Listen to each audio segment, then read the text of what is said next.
Assalamualaikum warahmatullahi wabarakatuh.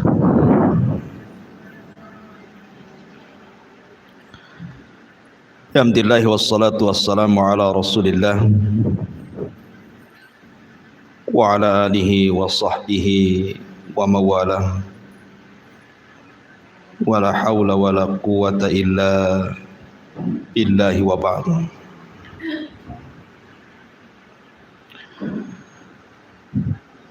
Alhamdulillah, di pagi menjelang siang ini kita kembali mengkaji tafsir dari surah-surah pendek di dalam juz amma.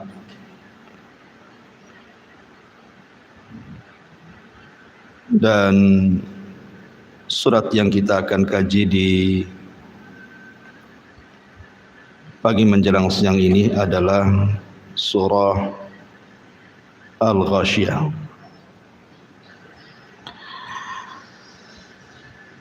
Ma'asyiral muslimat yang dimuliakan Allah Subhanahu wa taala. Surah Al-Ghashiyah ini adalah surat yang menceritakan tentang hari kiamat.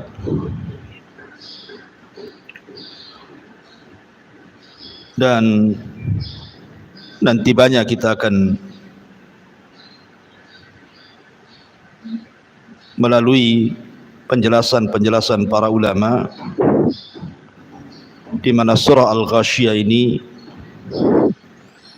menceritakan dua kondisi orang-orang yang masuk ke dalam sorga dan bagaimana kondisi mereka, dan juga orang-orang yang Allah Subhanahu wa taala masukkan ke dalam neraka dan juga bagaimana kondisi mereka.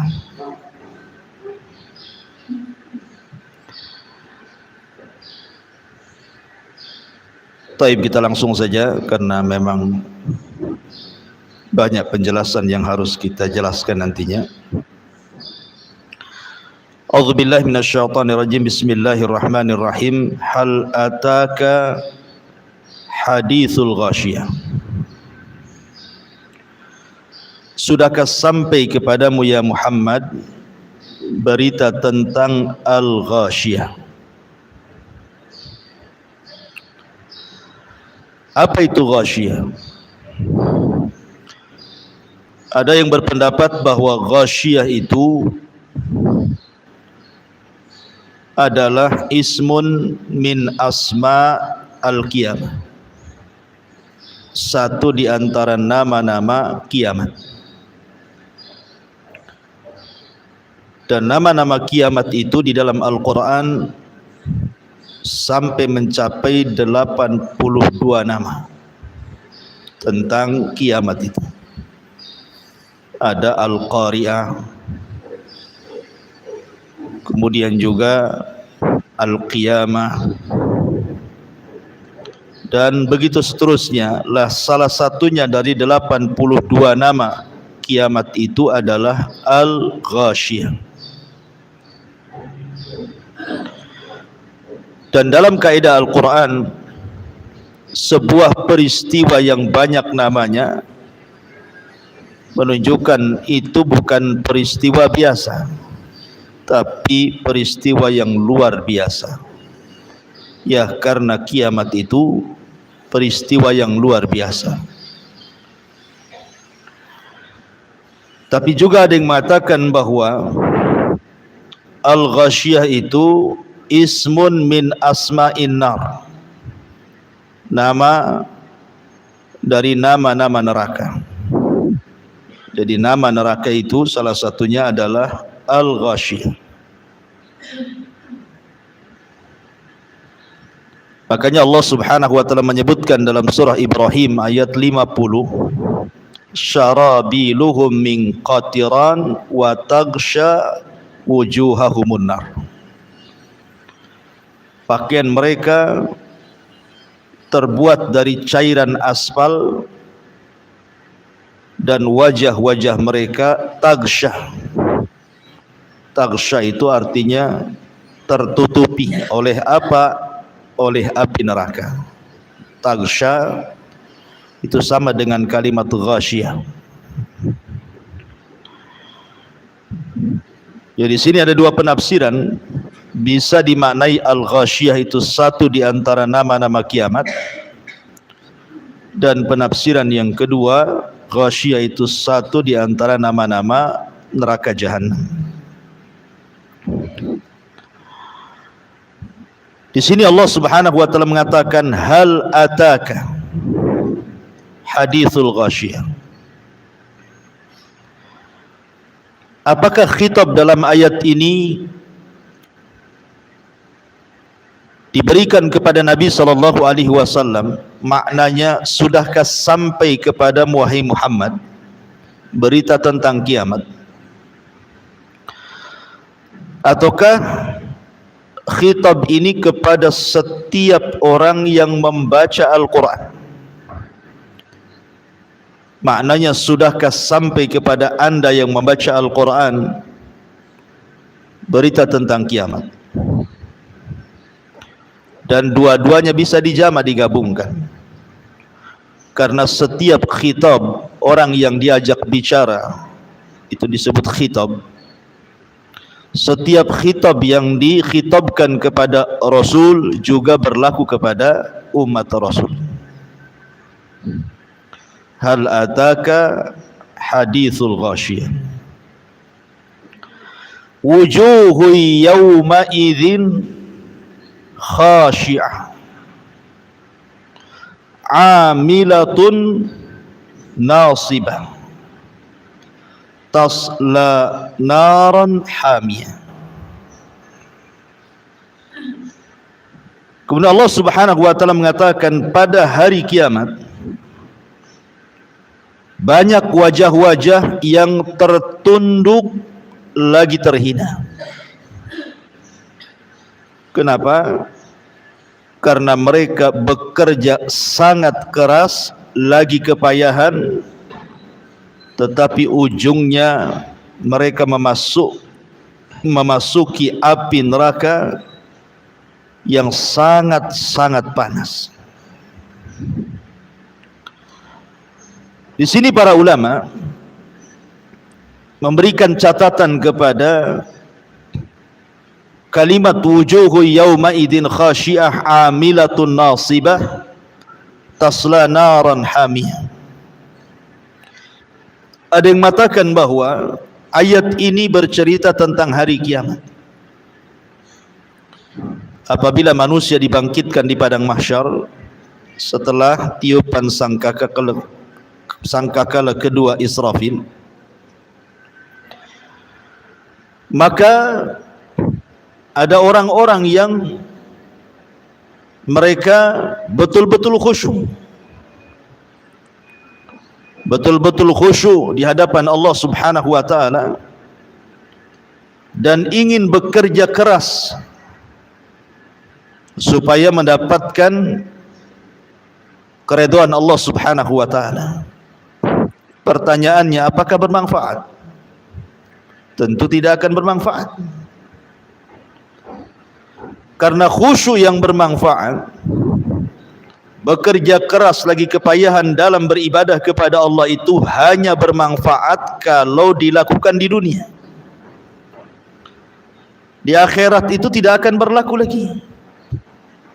Karena di akhirat itu yaumul hisab, hari di mana kita dituntut pertanggungjawaban. Kalau mau khusyuk ya di dunia.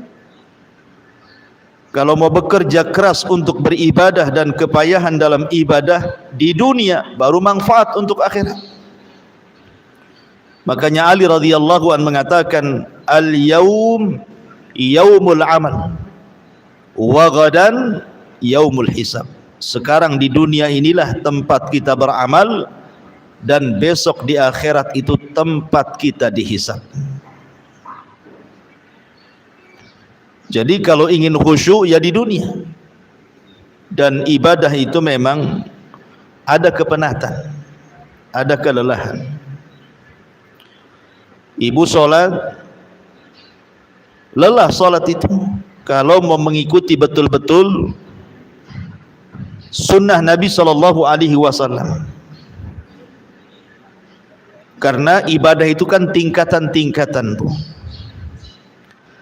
Ada ibadah itu jelek sekali, ada ibadah itu pertengahan, ada ibadah itu baik sekali. Dan itu yang bisa melakukannya kita sendiri. Ada yang ibadah asal-asalan kan Bu, orang beribadah itu asal-asalan saja. Yang penting kewajibannya menurut dia sudah selesai. Ada ibadah mungkin sedikit agak baik, tapi ada ibadah itu yang betul-betul dia beribadah itu di atas puncak kebaikan. Mulai daripada wudunya betul-betul diperhatikan, pakaiannya, kemudian tempat solatnya, sampai ke gerakan-gerakan solatnya betul-betul dia persembahkan kepada Allah Azza wa Jalla. Artinya itu kembali kepada diri kita yang melakukan ibadah.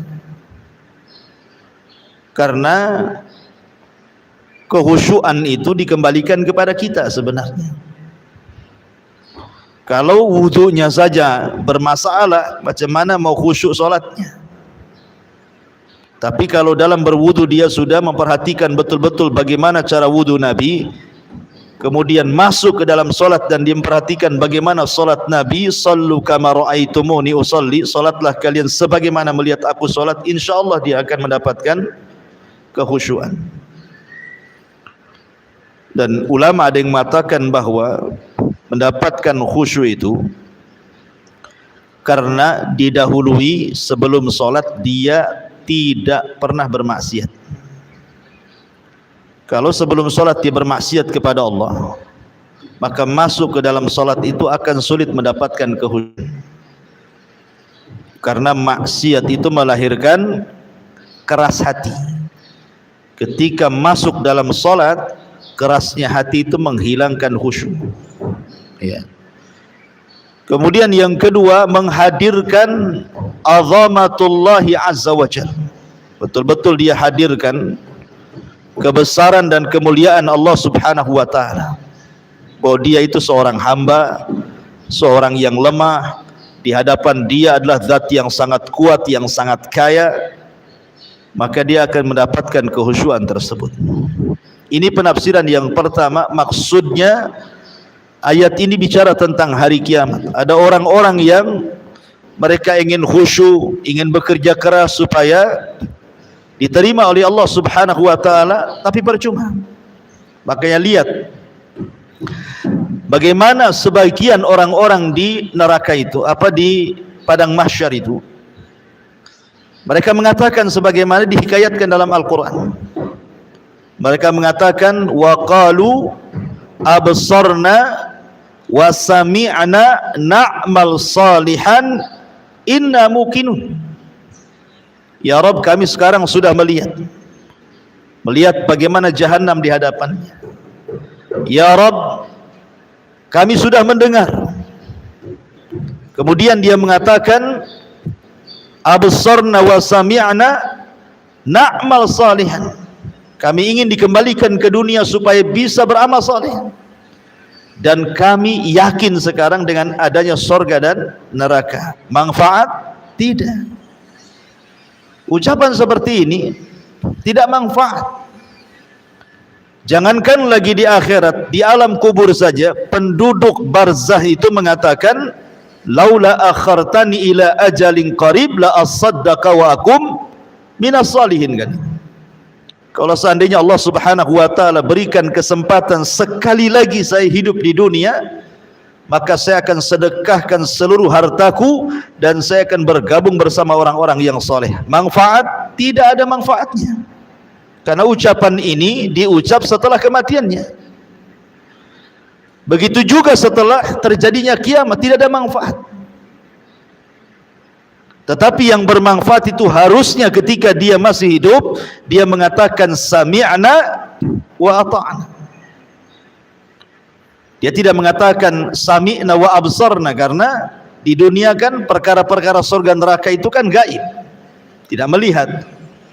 Sehingga harus diyakini Dan keyakinan itu cukup dengan cara mendengar dan taat. Sami'na wa ata'na. Innama kana qaulul mu'minin idza du'u ila Allahi wa rasulihi liyahkuma bainahum an yaqulu sami'na wa ata'na. Kata kunci seorang mukmin apabila dipanggil Allah dan Rasulnya untuk berhukum dengan sesuatu, maka mereka mengatakan kami dengar dan kami taat. Ini satu penafsiran. Penafsiran yang kedua, ayat ini bicara tentang al-Yahud wan Nasara. Ayat ini bicara tentang kaum Yahudi dan kaum Nasrani. Jadi orang-orang Yahudi, orang-orang Nasrani digambarkan oleh Allah Subhanahu wa taala, wujuhu yauma idzin khasyah. Pada hari kiamat wajah-wajah mereka tertunduk hina karena di dunia bekerja keras dan kepayahan, tapi di akhirat tasla naran hamiyah. Percuma kerja kerasnya, ujung-ujungnya masuk neraka. Dalam sebuah athar yang dinukilkan oleh Imam Ibnu Katsir rahimahullahu taala, jadi suatu ketika Umar bin Khattab radhiyallahu an melewati tempat tinggal seorang pendeta. Di zaman Umar itu lewat di sebuah daerah, di situ melewati tempat seorang pendeta. Lalu Umar memanggil pendeta tersebut. Kemudian tiba-tiba ketika muncul pendeta tersebut di hadapan Umar bin Khattab radhiyallahu an, tiba-tiba kemudian Umar memandang pendeta itu, wayabki, kemudian menangis. Sang pendeta heran, kok gara-gara memandang dia kok bisa nangis gitu ya. Akhirnya pendeta mengatakan, ya Amiral Mukminin, ma yubkik. Wahai Amiral Mukminin, apa yang membuat anda menangis ketika melihat diriku? Maka Umar radhiyallahu anhu mengatakan, dzakartu qaulallahi azza wajalla, aku teringat dengan firman Allah kepadamu, amilatun nasibatun tasla naran hamiyah. Kata Umar bin Khattab radhiyallahu an, ada orang-orang yang bekerja keras dan juga keletihan dalam beramal saleh di dunia, tapi ujung-ujungnya Allah masukkan ia ke dalam neraka. Fadzakal ladzi abkani, itulah yang menjadikan aku menangis, kata Umar, sambil mengisyaratkan kepada pendeta itu maksudnya. Ya. Kenapa demikian?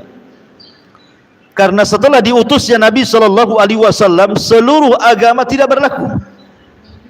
Inna dina indallahil Islam. Agama yang paling diridhai Allah itu hanyalah agama Islam.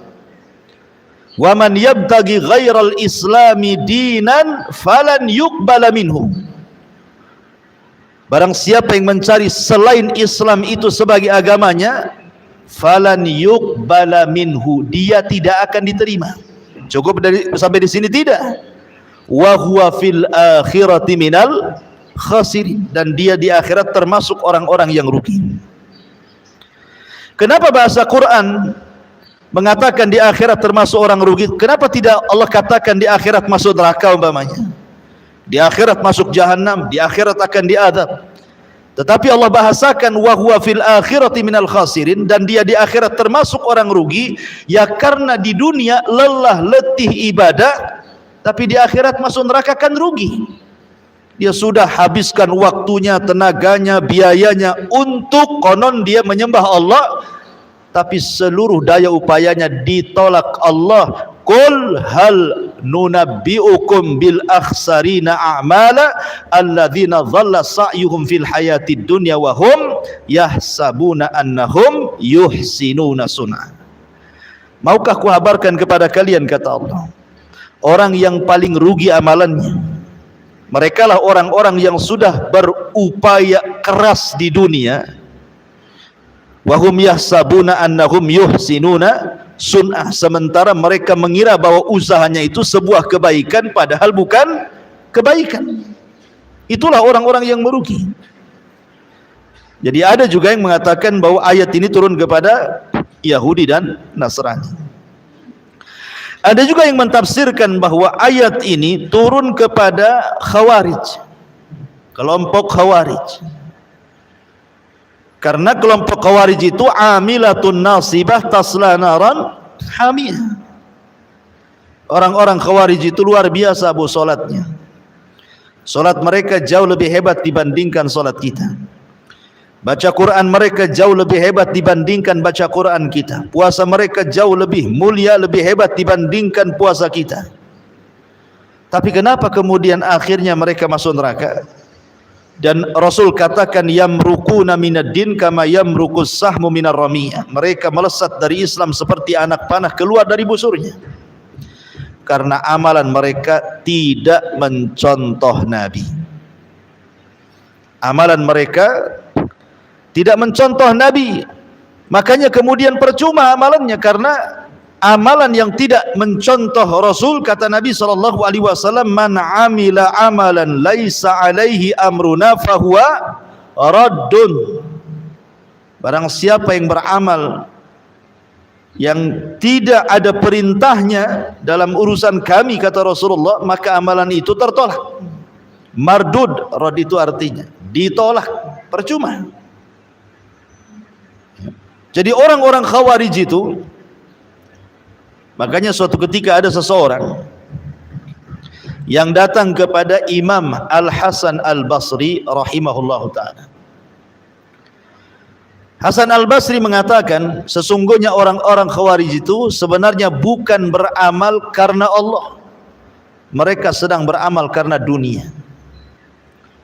Kemudian orang ini membantah perkataan Imam Hasan Al-Basri dan mengatakan, ya Imam, aku melihat dengan mataku.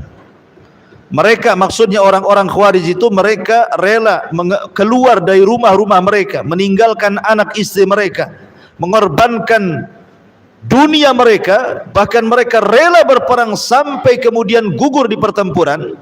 Apakah itu dikatakan mereka beramal karena dunia ya Imam? Bukankah zahirnya mereka beramal karena akhirat?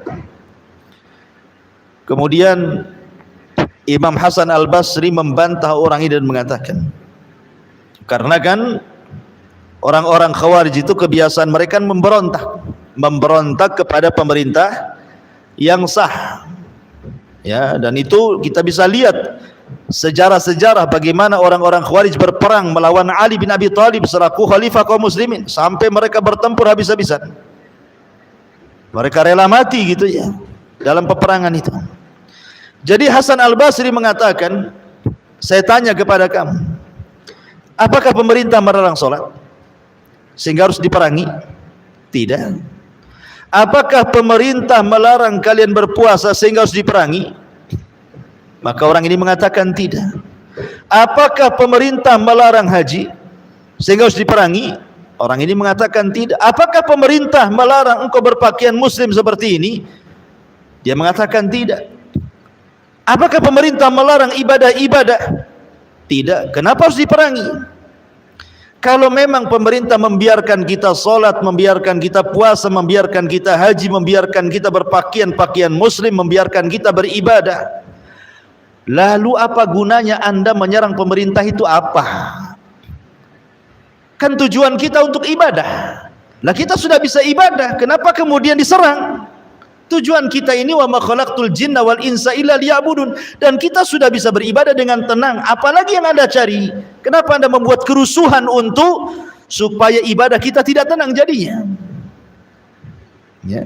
Ma'asyiral muslimat yang dimuliakan Allah Azza wa Jalla, dari sinilah maka ayat ini ada yang mengatakan turun kepada Khawarij, karena Rasul mengatakan yahkiru ahadukum salatahu ma'a salatihim wasiyamahu ma'a siyamihim yaqra'unal Qur'an la yujawizu tarakiyahum yamruquna minad-din kama yamruqus sahmu minar ramiyah. Salah seorang di antara kalian meremehkan salatnya di hadapan salat mereka, puasanya di hadapan puasa mereka, bacaan Qur'annya di hadapan bacaan Qur'an mereka, akan tetapi mereka keluar dari Islam sebagaimana anak panah melesat dari busurnya. Mereka lelah bekerja, tetapi mereka tidak berpahala, seperti anak panah keluar dari busurnya. Percuma. Jadi ayat ini juga Ada yang mengatakan turun kepada siapa? Orang Khawarij. Ya. Tasla naran hamiyah. Maka ada orang-orang yang lelah letih bekerja di dunia tapi ujung-ujungnya masuk ke dalam neraka. Ada yang dibaca tusalla naran hamiyah, ada yang dibaca tasla naran hamiyah. Kemudian Allah mengatakan tusqa min ainin aniyah. Tusqa min ainin aniyah. Orang-orang yang masuk ke dalam neraka itu diberi minum dari sumber air yang sangat panas. Masih kisah Hasan Al-Basri rahimahullahu ta'ala. Hasan Al-Basri suatu ketika membuat kajian seperti ini. Tiba-tiba muridnya ini memberikan air mineral, air putih, ya, untuk minum sang imam. Kayak ibu ya, kalau saya kisah kajian kan kasih minuman gini. Jadi Hasan Al-Basri ini memandang minuman itu, tiba-tiba dia menangis. Hanya gara-gara memandang air mineral ini, tiba-tiba menangis. Sang murid nih yang menghidangkan air tersebut merasa bingung. Salah apa? Saya hanya menghidangkan minuman saja, kenapa sang imam tiba-tiba menangis ketika memandang minuman itu? Kemudian ditanya, wa mayubkika ya imam? Kenapa anda menangis wahai imam? Maka Hasan Al-Basri mengatakan, tadzakkartu umniyata ahlin nar. Aku teringat dengan angan-angannya penduduk neraka. Kemudian ditanya, wa ma umniyatu ahlin nar ya imam? Lalu apa angan-angan penduduk neraka itu wahai imam? Maka Imam Hasan Al-Basri membacakan satu ayat. Wa nada ashabun nar ashabal jannah an afidhu alaina minal ma' au mimma razaqakumullah. Kita tahu bahwa neraka dan sorga itu masing-masing ada jendela. Penduduk sorga bisa melihat penduduk neraka juga bisa menyaksikan penduduk sorga. Jadi penduduk neraka ini berteriak-teriak, wa nada ashabun nar ashabal jannah. Berteriaklah penduduk neraka kepada penduduk sorga. Apa teriakannya? An afidhu alaina minal ma. Bisa enggak kalian hantarkan air yang Allah anugerahkan kepada kalian di sorga, hantarkan ke neraka? Atau dari apa saja yang Allah rizkikan kepada kalian di sorga? Maka Allah subhanahu wa ta'ala jawab, innallaha harramahuma alal kafirin. Enggak bisa, karena Allah sudah haramkan keduanya, baik minuman ataupun makanan, kepada orang-orang kafir yang ada di neraka. Jadi di neraka itu tidak ada air. Maksudnya tidak ada air yang Allah anugerahkan seperti air-air yang Allah anugerahkan di sorga. Sungai madu, sungai susu, sungai bersih gitu alirannya, sungai khamar, tidak ada di neraka itu. Yang ada air yang sangat mendidih, kalau seandainya diminum maka hancur semua perutnya. Itulah tusqa min ainin aniyah, diberi minum dari sumber air yang panas. Jadi ketika penduduk neraka itu kehausan, mereka memanggil-manggil Allah dan mengatakan, ya Rabb, berikanlah minum untuk kami kehausan.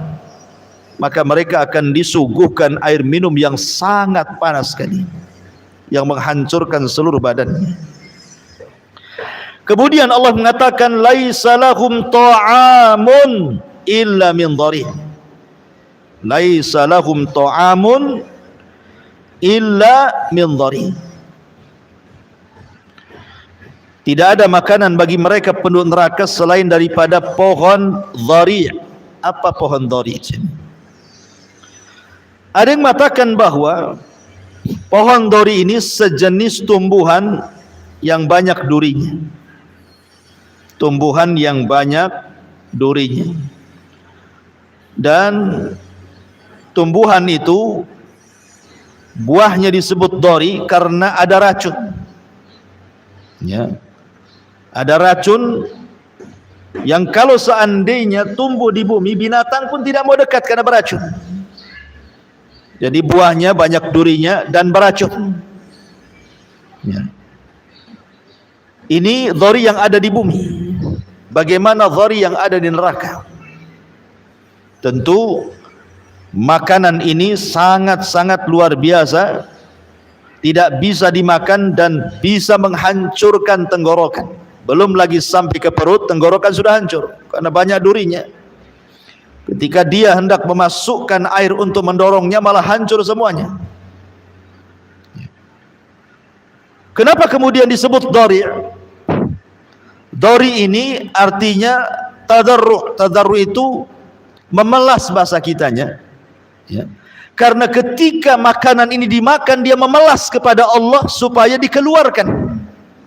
Ya Allah sampai tersiksa dia, sehingga memelas gitu ya, supaya dikeluarkan lagi karena sudah tidak bisa dikeluarkan, sudah nyarang di tenggorokan dia dan menghancurkannya.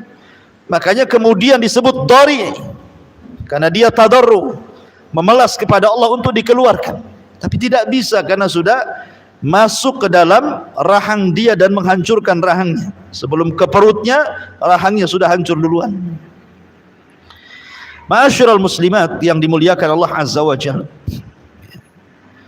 ada juga yang mengatakan bahwa makanan penduduk neraka itu adalah makanan dari darah dan nanah penduduk neraka itu sendiri. Jadi kalau penduduk neraka itu kelaparan, maka akan disuapi nanah dan darah dari penduduk neraka itu sendiri. Sebagaimana Allah menyebutkan dalam surah Haqqah 36, wala ta'amun illa min ghislin, dan tidak ada makanan bagi penduduk neraka kecuali ghislin. Ghislin itu artinya perpaduan nanah dan darah, itulah makanan. Ada juga yang mengatakan bahwa makanan penduduk neraka itu disebut zakum, pohon zakum, yang Allah katakan inna syajarataz zakum ta'amul azim kal muhli yagli fil butun ka ghalil hamim. Sesungguhnya pohon zakum adalah makanan bagi orang-orang yang berdosa, sebagaimana minyak yang panas yang mendidih dalam tubuh, sebagaimana mendidihnya air yang sangat panas sekali. Jadi bukannya mengenyangkan, malah kemudian menghancurkan. Makanya dalam sebuah penafsiran, datang Abu Jahal hendak mengejek tentang pohon zakum. Jadi kata Abu Jahal ini, dia mengatakan kepada orang-orang jahiliyah, ya ma'syara Quraisy, hal tadruna ma syajaratuz zakum allati yukhawifukum biha Muhammadun. Wahai orang-orang Quraisy, tahukah kamu apa itu pohon zakum? Pohon zakum ini tumbuh di neraka,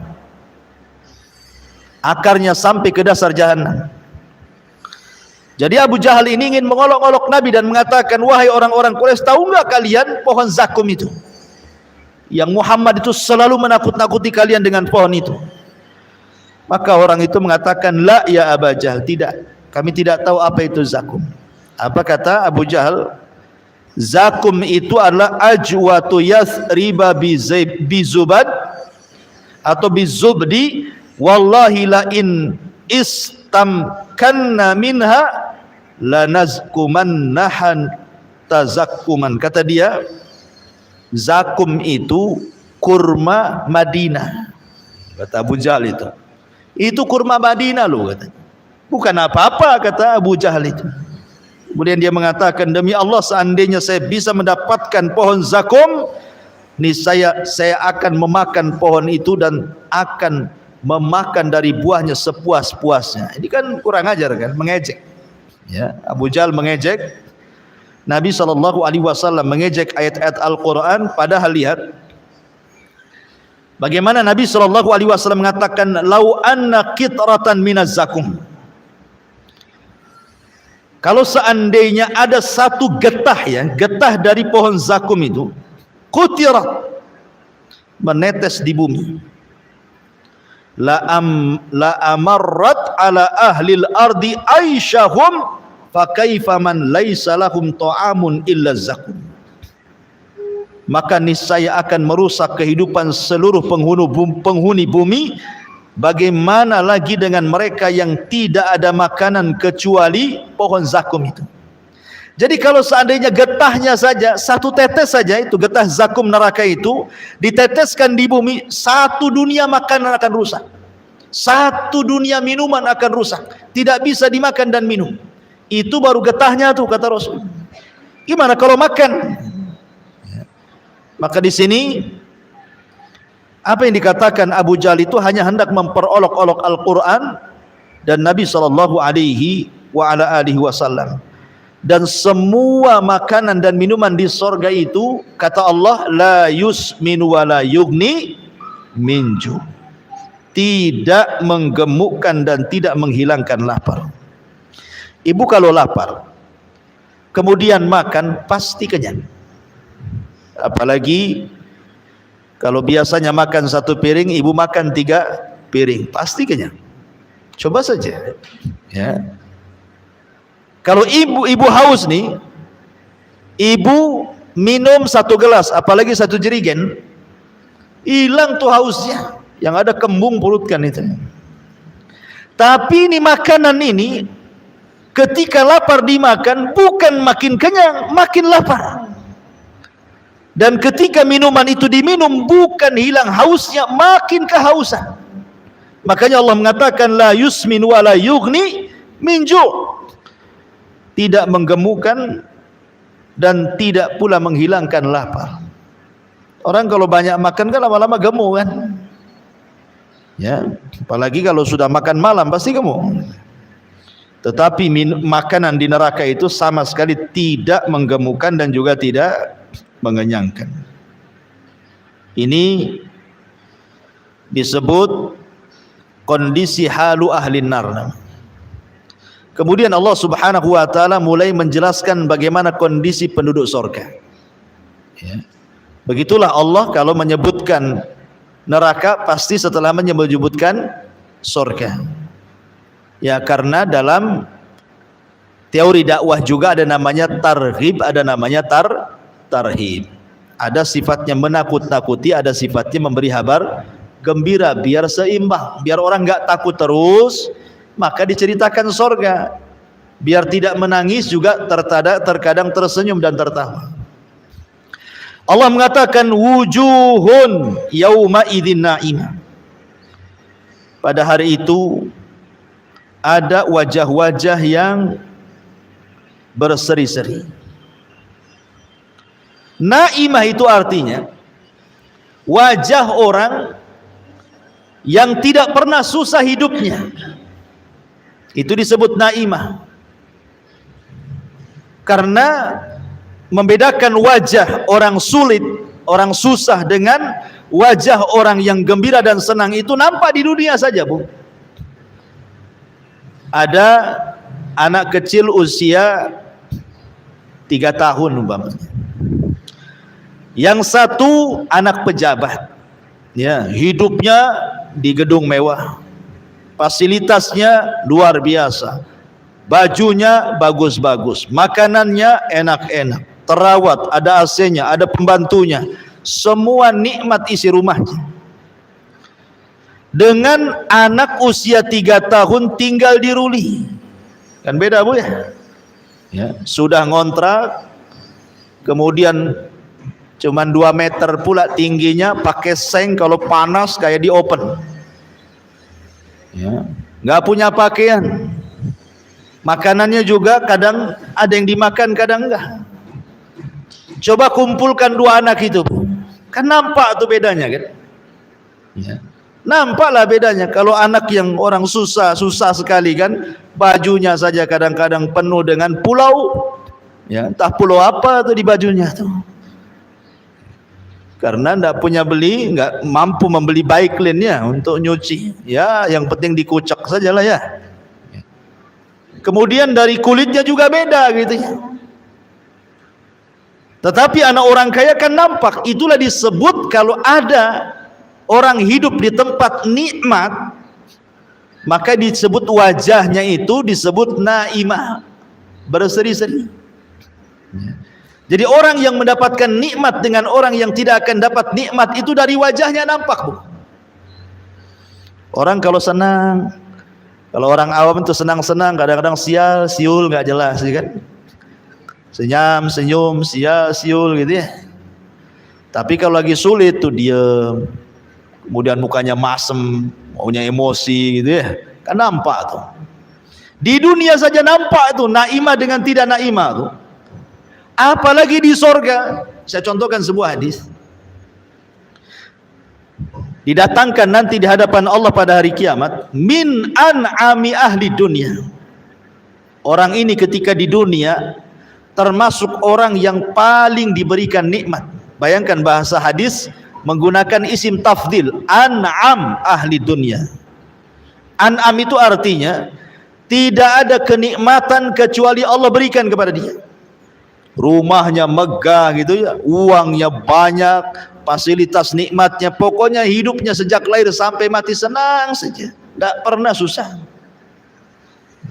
Tetapi Allah takdirkan dia termasuk penduduk neraka, didatangkan di hadapan Allah, kemudian oleh Allah dicelupkan sekali celupan ke neraka, diangkat lagi. Kemudian Allah tanya kepada dia, hal marra bika min ni'amin qad, kamu selama di dunia dari mulai lahir sampai usia kamu anggaplah 100 tahun, kau tidak pernah sulit. Setelah aku celupkan kau ke neraka, masih terbayang enggak kenikmatan itu? Dia mengatakan, wallahi ma marra bi min ni'amin qattun, demi Allah tidak ada kenikmatan yang sudah pernah saya alami di dunia terlintas sedikit pun tidak. Padahal sejak bayi sampai mati dia senang saja, tapi sekali dicelupkan di neraka hilang tuh semua memorinya tuh. Nggak terbayang lagi dia dulu punya mobil, dia dulu punya rumah, dia dulu punya kebun, dia dulu punya uang, dia dulu makan enak, istrinya cantik, dan nggak lagi hilang udah. Nggak terbayang sedikit pun tuh, bayangkan. Begitu ngerinya neraka, baru dicelupkan saja tuh. Tetapi kata Nabi SAW, ada orang yang dihadapkan kepada Allah min akhbathi ahlil ardi, termasuk orang yang paling susah sejak lahir sampai mati, tidak pernah senang hidupnya, susah, tidak punya rumah, hidup di bawah jembatan, cari rizki pun susah, kadang harus minta-minta, menahan malu, pokoknya susah lah, semua kesusahan ada pada dia sejak lahir sampai mati. Tetapi dia termasuk ahlil jannah, penduduk sorga. Kemudian Allah panggil, Allah celupkan di sorga, kemudian habis dicelupkan diangkat lagi dari sorga.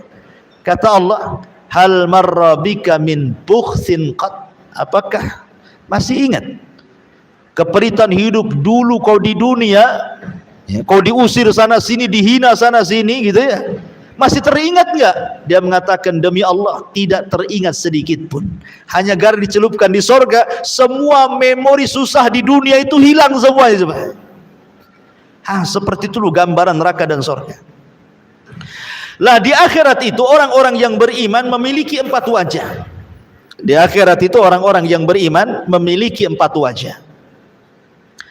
Wajah yang pertama yang Allah firmankan, yauma tabyaddu wujuh, pada hari itu di akhirat ada wajah-wajah yang sangat putih bersih. Kapan itu? Di permulaan hisab, ketika dia membaca catatan kebaikannya, maka wajahnya menjadi putih bersih. Ini yang pertama. Kemudian yang kedua, wajahnya musfir. Musfir itu artinya dari wajah yang sudah putih bersih terpantul cahaya. Wajahnya penuh dengan cahaya. Ya, bahasa ibu-ibu apa? Glowing itu apa namanya? Yang sudah putih glowing lagi kan itu.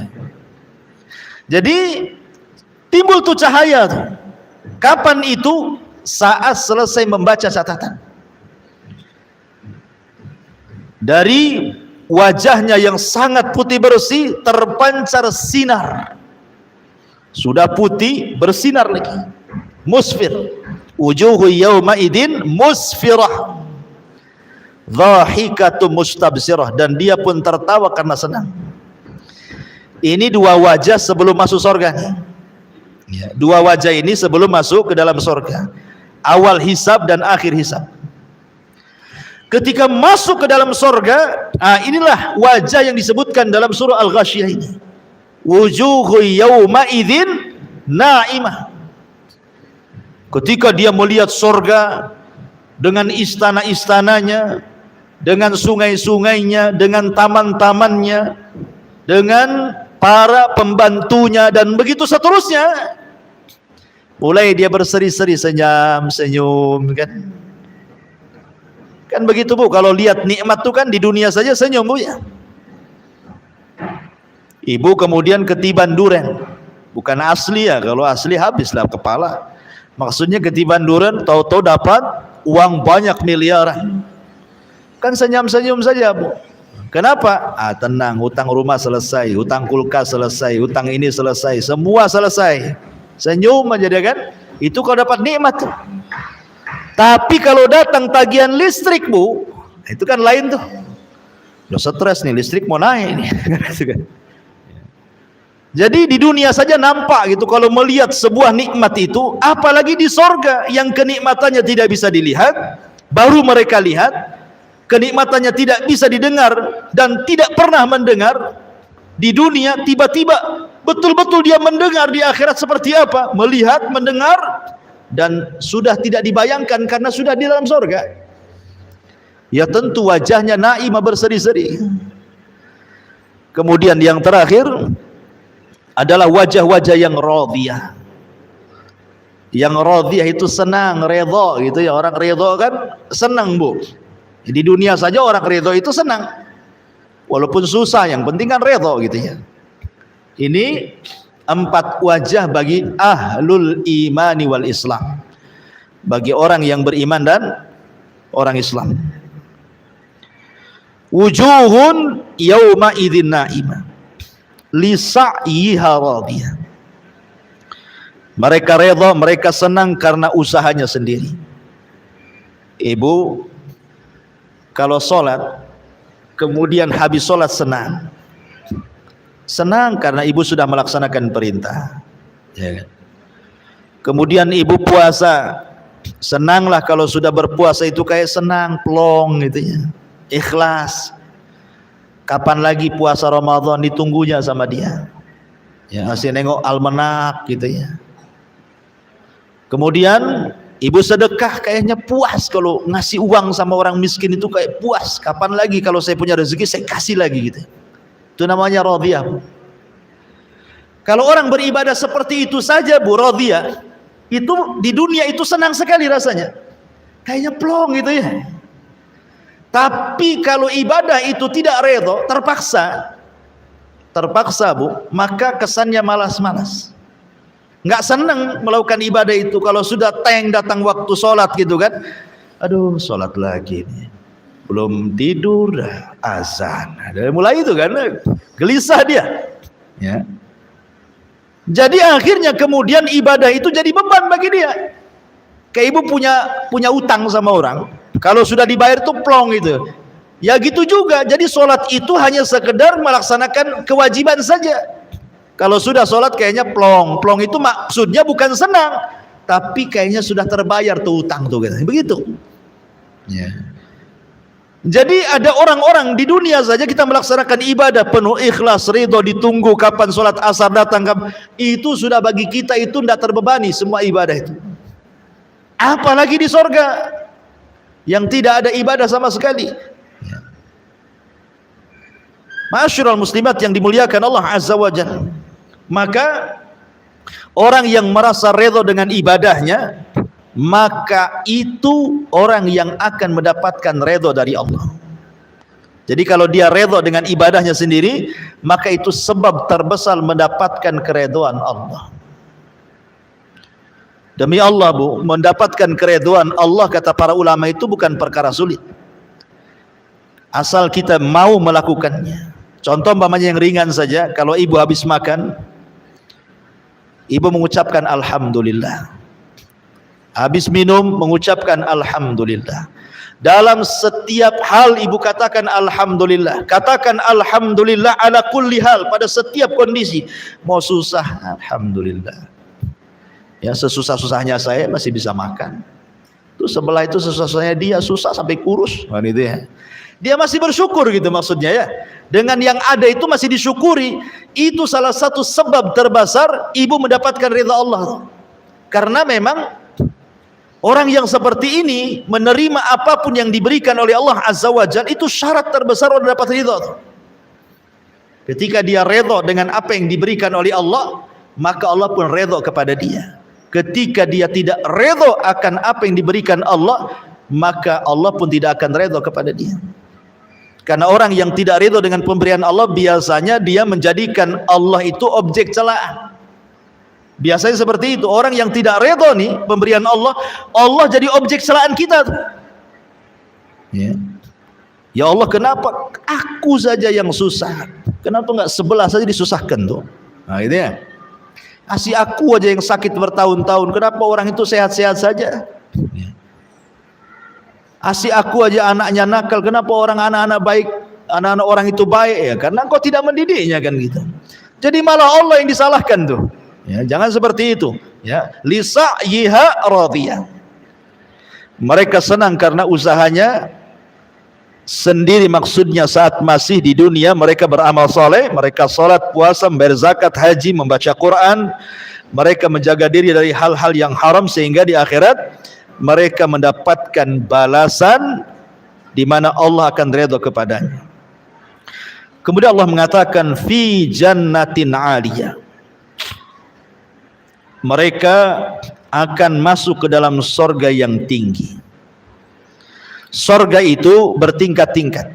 Makanya sering saya katakan Syekhul Islam Ibn Taimiyah sampai ketika memberikan sarahan hadis, Allah memanggil penduduk sorga dan mengatakan iqra wartaq warattil kama kunta turattil fid dunya fa inna manzilataka inda akhiri ayatin taqrauha. Bacalah Quran wahai fulan sambil kau naik. Maksudnya terbang. Ya, di sorga itu semua manusia akan terbang karena tidak ada gravitasi. Kalau di bumi itu kan ada gravitasi. Jadi kita disedot bumi, makanya tidak bisa terbang. Coba kalau keluar angkasa sana, ya kan pada terbang tuh orang-orang yang ke bulan tuh. Nah, di sorga itu tidak ada gravitasi, sehingga orang bisa terbang. Dikasih rop-rop gitu ya, kasih sayap di punggung, terbang. Ya, Allah mengatakan Iqra, baca Quran, terbang kau ke atas. Pilih tingkatanmu di sorga itu, karena sorga itu tinggi, bertingkat-tingkat, makin tinggi makin indah, makin tinggi makin indah gitu ya. Dan terus baca, tartilkan bacaanmu sebagaimana di dunia engkau mentartilkan bacaanmu. Nanti engkau akan mendapatkan tingkatan di mana disesuaikan dengan ayat yang kau baca terakhir di dunia. Artinya semakin banyak membaca Quran, semakin gemar dengan Al-Quran di dunia, maka semakin tinggi tingkatannya. Dari hadis ini kata Ibnu Taimiyah rahimahullahu taala, beristimbat hukum bahwa tingkatan di sorga itu sebanyak ayat di dalam Al-Quran. 6.500 kurang lebih ayat di Quran kan? Sebanyak itulah tingkatan di sorga. Dan satu tingkatan ke tingkatan berikutnya itu perjalanan 500 tahun atau bagaikan langit dan bumi, pertingkatannya itu ya, luar biasa. Fi jannatin 'aliyah la tasma'u fiha laghiyah. Di sorga itu kamu tidak akan mendengar perkataan yang tidak berguna. Nggak ada di sorga itu orang yang nyelekit ngomongnya itu. Ya, di dunia saja kan Bu ya, orang yang nyelekit ngomongnya itu. Makanya sering saya katakan 3 kaedah yang ibu pasti lalui di dunia. 1, dunia ini bukan tempat istirahat.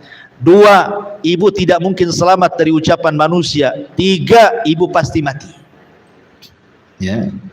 Makanya ada 3 hal. Ibu pasti akan disakiti, ibu pasti lelah, ibu pasti mati. Ya, itu 3 perkara akan dilalui itu. Tidak selamat. Orang tidak akan selamat, orang tidak akan istirahat di dunia. Artinya akan tetap ada ujian. Selesai dari ujian ini datang pula ujian yang lain.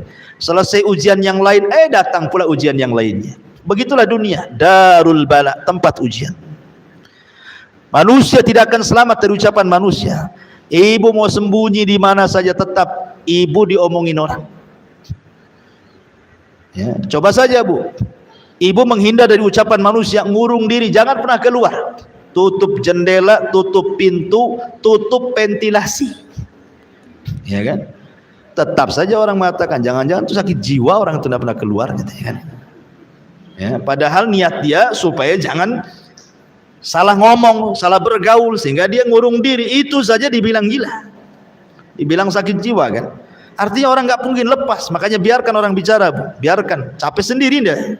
Ya, biarkan dia bicara. Kemudian orang pasti mati. Makanya ibu akan senantiasa disakiti dan ibu akan lelah dan ibu akan mati. Makanya perlu dua hidup di dunia itu, sabar dan beriman dengan takdir. Sabar mau diapakan lagi? Memang seperti itu orang hidup di dunia kan, harus sabarlah. Dan beriman dengan takdir, bahwa ujian dan ucapan orang itu semua sudah ditakdirkan. Kalau orang berjalan dengan takdir, tenang, biarkan sudah ngomong. Dia ngomong gitu sama saya kan sudah takdirnya, memang di hari ini ngomong sama saya. Nah, selesai kan? Ya. Bu, itu orang itu kok ngomong begini-begini sama, nggak apa-apa, itu kan sudah ditulis 500 tahun sebelum Allah ciptakan langit dan bumi, kan tenang kalau ngomong gitu. Kalau ibu kejar, ngomong apa dia? Oh kurang ajar, sampaikan, wah itu nggak jadi, itu perang namanya, ya kan? Jadi berjalan dengan takdir. Ya, lah di sorga itu nggak akan ibu dapati orang-orang kayak gini nih. Kenapa? Karena sebelum orang masuk ke dalam sorga itu Allah sudah cabut wa naza'na ma fi sudurihim min ghillin ikhwana. Jadi perasaan dengki, perasaan dendam, perasaan hasad itu tidak ada lagi. Di sorga itu cuma satu hati. Cuma satu hati. Semua sama hatinya seperti itu. Oh di bumi itu kan hatinya banyak, ada yang hasad, ada yang dengki, ada yang benci, ada yang gibah, macam-macamnya. Kemudian Allah mengatakan fiha ainun jariyah. Di sana ada mata air yang mengalir. Di sorga itu mata air banyak. Ada yang mengalir kayak sungai, ada yang memancar dari bawah kayak pancuran. Ya, dari bawah ke atas tuh, memuncrat gitu ya. Ada yang pancuran dari atas. Ya, kalau orang Jawa Barat bilang curug namanya ya. Itu muncrat dari bawah, dari atas ke bawah. Ada yang dari bawah ke atas ya, memancur. Ada yang ya kayak kita di dunia lah, kita lihat. Seperti itu di sorga juga ada. Makanya kan kalau ada, gatel kali hidung ini.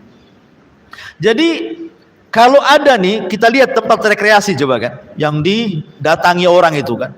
Kayak kalau di Majalengka di tempat saya itu banyak curug tuh biasanya. Ada air terjun itu sampai meteran tinggi. Itu jadikan tempat wisata kan. Karena apa? Karena keindahannya. Orang datang semua ke situ. Sampai dari mana-mana daerah tuh ingin datang ke curug itu, coba hanya pengen melihat air tumpah dari atas saja, itu saja. Coba ingat ya. Lah di sorga lengkap, ada yang tumpah dari atas, ada yang muncrat dari dalam bumi ke atas gitu ya, dari dalam sorga ke atas, ada yang mengalir, lengkap di sorga itu. Lah salah satunya adalah fiha ainun jariyah, ada mata air yang mengalir.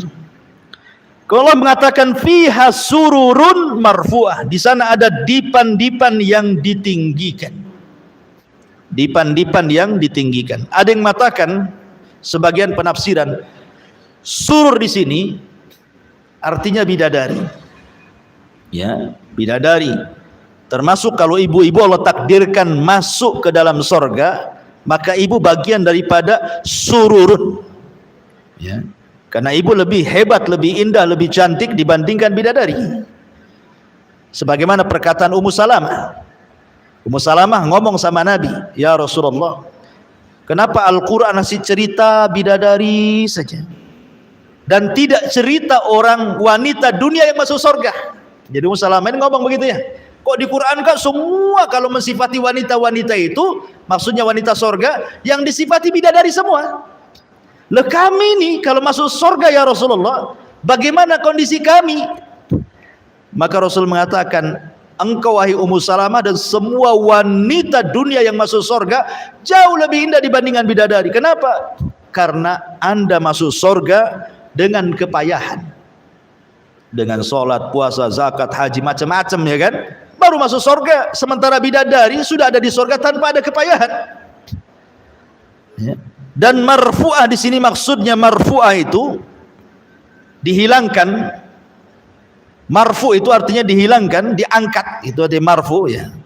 Maksudnya diangkat, baik tempatnya diangkat oleh Allah, baik kemudian pakaiannya juga betul-betul terangkat. Allah berikan sutra yang bermacam-macam lapisnya, termasuk juga diangkat dari semua aib dan cacat yang ada di dunia. Di surga tidak ada,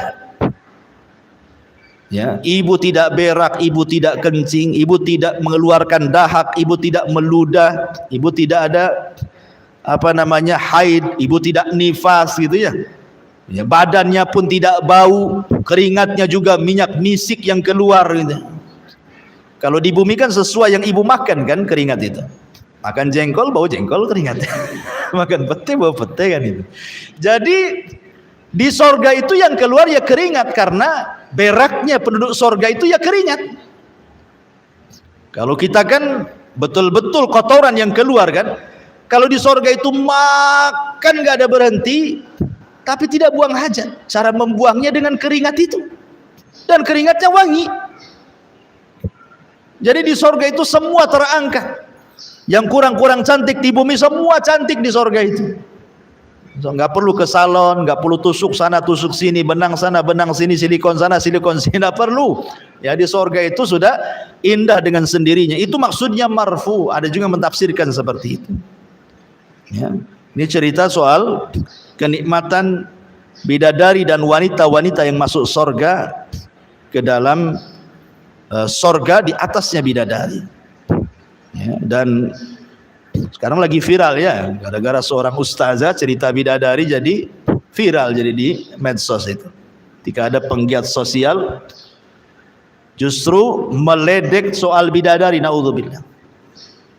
Ustazah ini bagus-bagus saja menceritakan tentang kenikmatan seorang laki-laki di sorga itu. Ya, memang bidadari, karena Allah yang mengatakan dalam Al-Quran, zuyyina linnasi hubbus syahwat minan nisa, kan itu. Laki-laki itu dicintakan syahwatnya yang pertama kali kepada wanita, kan itu. Baru kemudian kepada yang lain. Ya, tapi perempuan kan tidak. Kemudian komen juga, kalau laki-laki dapat bidadari, perempuan dapat apa? Dapat Tupperware, katanya. Astagfirullah. Ini kan kurang ajar, Bu, ya. Ya. Perempuan itu kenikmatannya jelas banyak. Apa yang disukai di dunia Allah berikan di akhirat semuanya, sesuai dengan fitrahnya, kan gitu. Jadi ini masalah-masalah ilmiah, jangan kemudian dibantah dengan lelucon. Bantah secara ilmiah kalau tidak suka, ya namanya khilaf itu ya biasa dalam Islam. Tapi bantah secara ilmiah. Apalagi sampai kemudian mengucapkan kalimat jorok, naudzubillah. Tidak perlu saya ceritakan. Ya, ibu tonton di YouTube saja.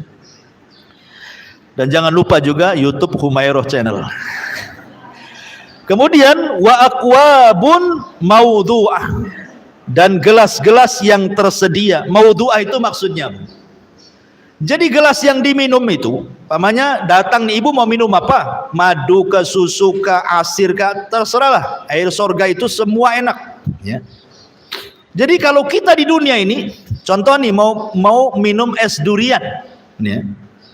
Sekarang lagi musim durian nih. Jadi ibu kan harus datang dulu mana orang jual jus durian.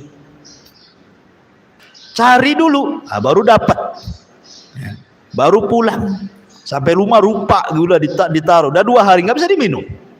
Ya kan? Jadi kalau kita mau minum itu sulit sekali. Di sorga itu sudah disediakan tuh.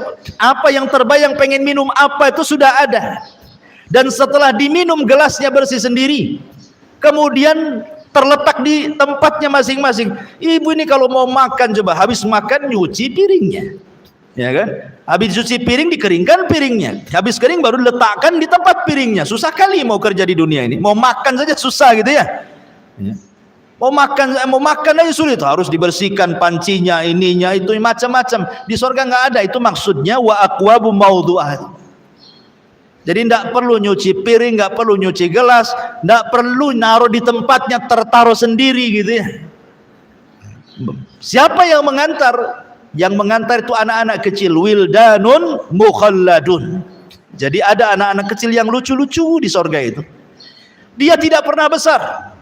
Segitu saja umurnya, umur lucu-lucu. Kalau ibu punya anak kan, bayi, enak ya nampaknya, apalagi kalau sudah mulai bicara ngomong tuh ya. Nah, sudah mulai manggil umi, abi, mungkin 3 tahun, 4 tahun sudah enak. Tapi coba kalau sudah besar sedikit, 10 tahun mulai jengkel tuh. Ya, 15 tahun langsung megap-megap ibu kan, makin dia nakal.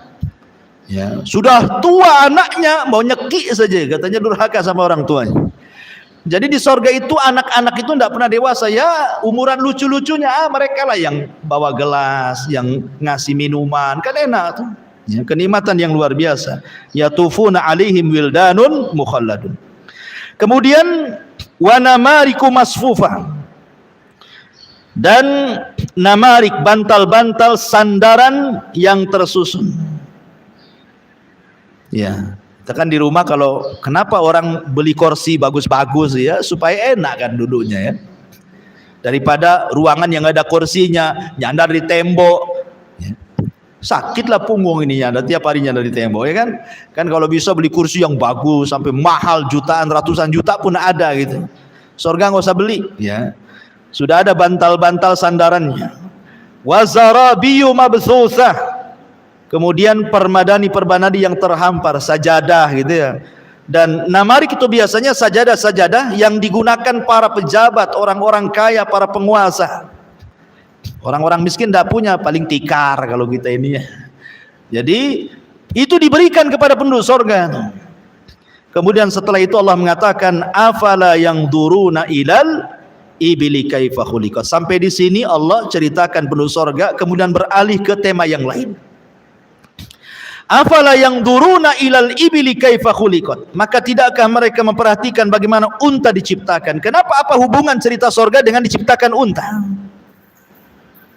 Allah itu maha mampu menciptakan apapun di bumi. Unta pun bisa Allah ciptakan, makhluk yang aneh. Apalagi Allah ciptakan di surga, lebih mampu lagi gitu maksudnya. Apa yang dihajatkan manusia di surga, Allah mudah menciptakannya. Jadi ketika Allah katakan, tidakkah kau lihat unta diciptakan, supaya kita berpikir tidak ada yang mustahil di surga, itu semua tersedia. Di bumi saja ditampakkan bagaimana Allah ciptakan unta dengan mudah. Karena unta ini binatang yang aneh sendiri. Satu-satunya binatang yang bisa hidup di padang pasir cuma unta. Kuda tidak bisa, mati kuda ya. Karena unta itu kalau minum, kemudian dia taruh tuh minumannya di tempat dia, dalam tubuh dia, sehingga 3-4 bulan walaupun tidak mendapatkan air, dia tetap hidup. Bahkan terkadang orang-orang Baduy itu kalau mereka melakukan perjalanan di padang pasir, minumannya tidak kayak kita ditaruh di jerigen gitu ya, di aqua gelas tuh apa ya, di aqua botol, enggak, ditaruh di perut unta itu. Jadi kalau butuh minum tinggal dicucukkan aja, nanti keluar airnya. Simpanan unta tuh. Coba dia bisa menyimpan air dalam tubuhnya tuh. Kalau kuda 3 hari tak minum, matilah di padang pasir kepanasan ya, tapi unta luar biasa.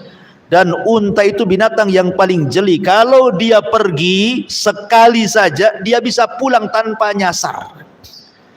Padahal padang pasir kalau diinjak, datang angin, tertutuplah bekas injakannya kan, sehingga tidak ada bekas kita ini berjalan karena sudah tertutup dengan pasir yang terbawa angin. Tapi unta tahu kemana dia pergi, kemana dia pulang, nggak pernah nyasar. Tapi ingat, unta pun tidak akan melupakan orang yang menyakitinya. Pendendam unta ya. Kalau ibu nabok unta, maka unta akan ingat ibu sampai dia mati. Wajahnya nampak tuh, hidungnya, matanya, rambutnya semua. Tahu tuh kalau nampak dari jauh dikejar bu, mendendam. Dan dia hafal siapa yang menyakitinya. Mana ada binatang secerdas unta kayak gini coba. Belum lagi kemudian kencingnya pun obat unta itu ya. Nah, di zaman Rasul ada orang-orang Oronion itu yang sakit datang kepada Rasul, kemudian Rasul mengambil kencing air unta suruh minum, sembuh dia.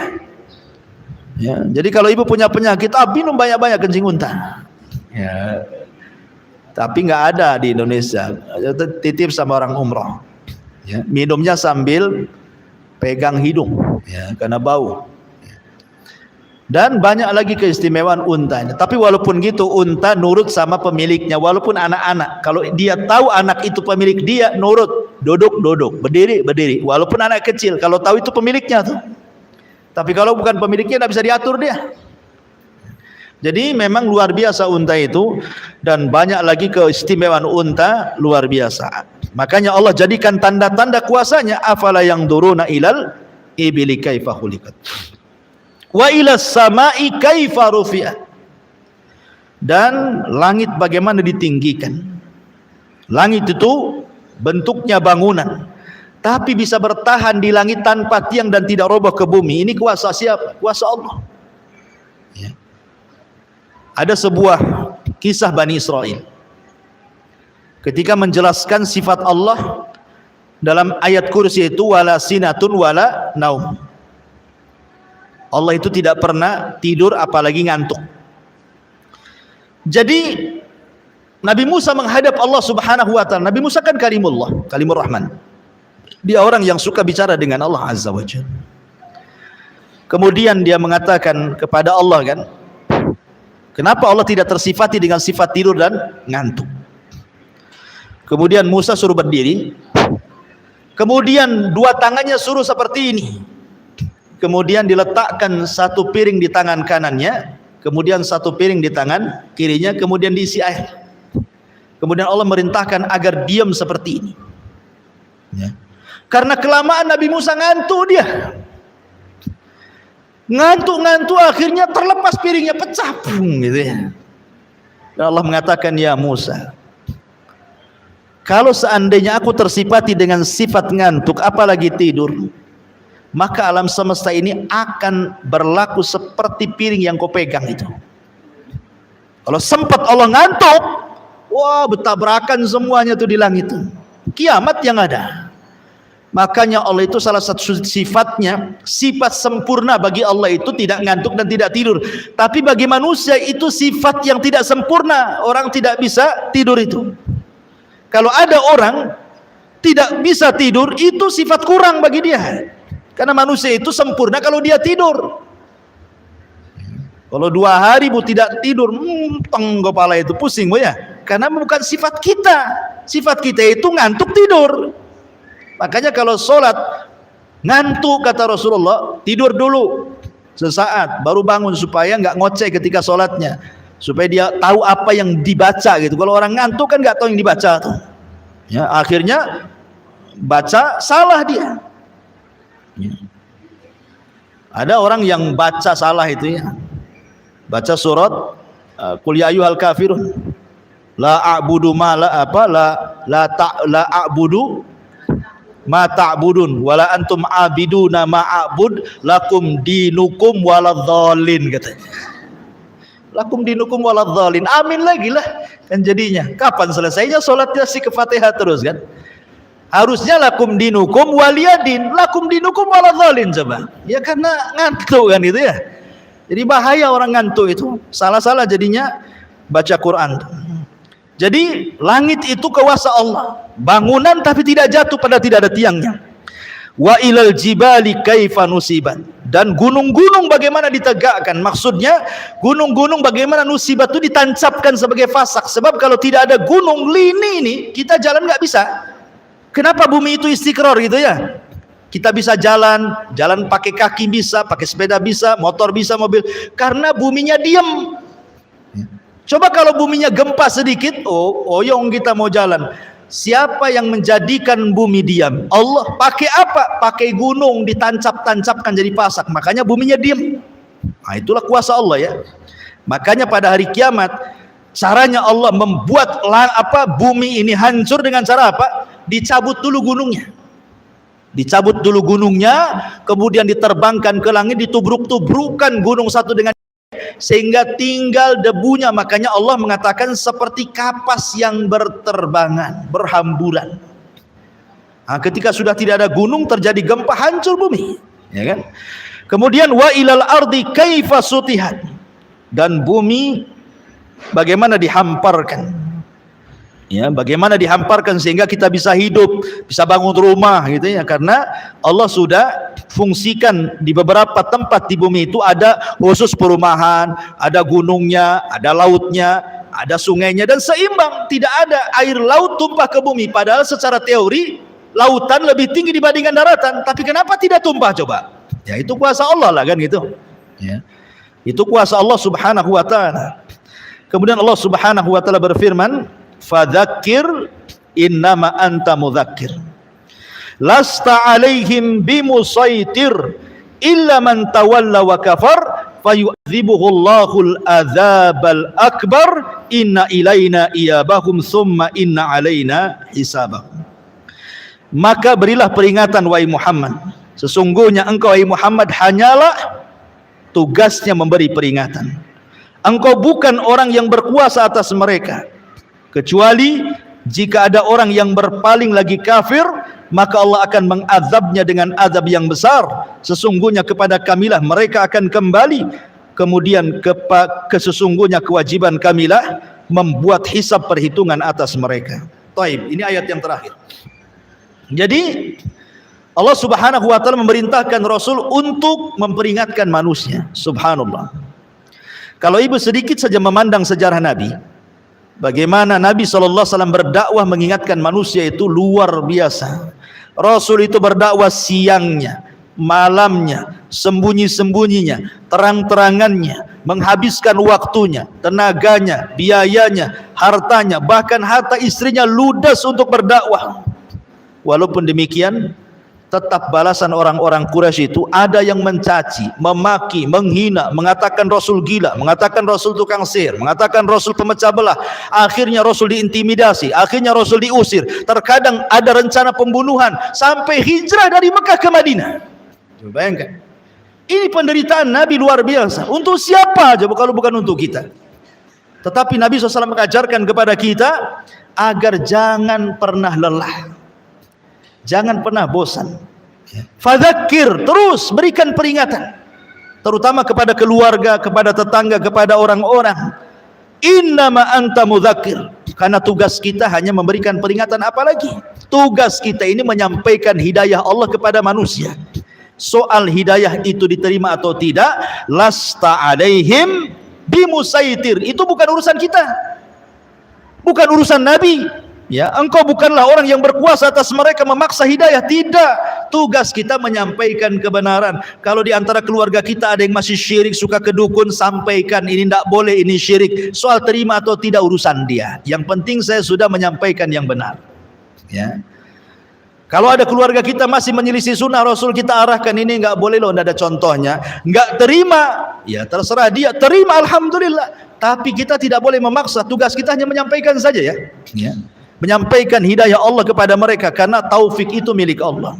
Sekelas Nabi saja Abu Lahab, pamannya justru jadi musuh. Sekelas Nabi saja Abu Thalib yang orang baik saja, tetap saja tidak masuk Islam, padahal sudah mengakui agama Nabi, mati kafir gitu ya. Karena hidayah itu milik Allah, dan para Nabi diuji seperti itu. Istrinya Nuh kufur, istrinya Lut kufur, ayahnya Ibrahim kufur, dan begitu seterusnya. Karena apa? Lasta alaihim bimusaitir illa man tawalla wa kafar. Ini balasannya. Kalau ibu sudah menyampaikan hidayah kepada manusia, tapi manusia menolaknya, malah berpaling kafir, itu bukan urusan ibu lagi, itu urusan Allah. Fayu'adzibuhullahul adzabal akbar, itu urusannya dengan Allah. Ada keluarga kita yang masih berbuat dosa maksiat, syirik dan bid'ah dan begitu seterusnya, ibu peringatkan mereka. Kau tidak mau, sudah, kewajiban ibu sudah selesai, menyampaikan kebenaran. Tinggal dia dengan Allah urusannya. Itu maksudnya ya. Nanti itu ada urusan sendiri, perhitungan dia dengan Allah tuh. Fa yu'adzibuhullahul adzabal akbar, maka Allah akan mengazab dengan azab yang besar. Kemudian Allah ingatkan dua perkara, inna ilaina iyabahum thumma inna alaina hisabahum. Sungguh kepada kamilah semua manusia kembali, dan kewajiban kami menghisab mereka. Inna lillahi wa inna ilaihi rajiun. Kita semua datang dari Allah dan akan kembali kepada Allah. Dan di sana ada hisab. Ingat bahwa setiap apa yang kita katakan, kita ucapkan, kita lakukan di dunia, semua ada pertanggungjawaban di hadapan Allah. Dan semua akan kembali kepada Allah dan Allah akan menghisabnya. Ya, makanya kenapa kemudian khitab ayat ini diberikan kepada orang-orang Quraisy? Kenapa? Karena mereka salah satunya mengingkari adanya kehidupan setelah kematian. Maunya mereka itu bebas. Kalau habis maksiat kemudian mati, ya sudah selesai jadi tanah. Ya. Kalau seperti itu, kasihanlah orang baik. Kasihan orang yang dizalimi, tidak ada keadilan kan? Nih, ibu dizalimi, tiba-tiba kemudian orang yang menzalimi mati jadi tanah, ibu tersiksa sampai mati. Kan gak ada keadilan namanya ya. Makanya supaya ada keadilan, ada hisab di sana. Mungkin ibu tidak dapat keadilan di dunia, tidak ada masalah ya. Tapi di akhirat ada zat yang maha adil yang mengadili manusia seadil-adilnya, yang tidak ada satupun hakim di dunia yang mampu menghukum seadil Allah Subhanahu wa taala. Maka menjadi ketenangan bagi kita ya.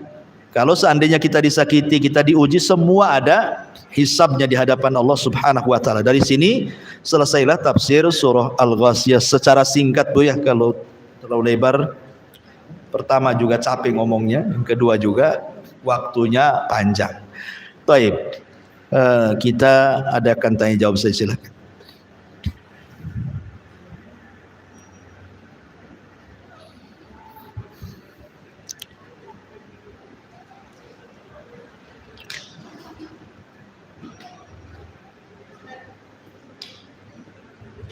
Ada mic enggak?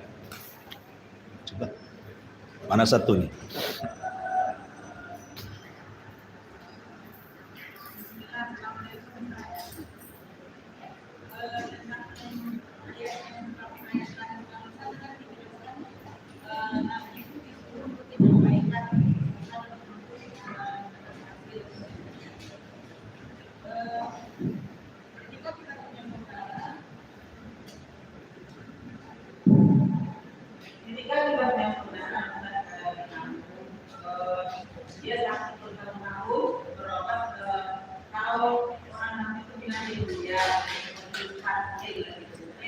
Kedukun.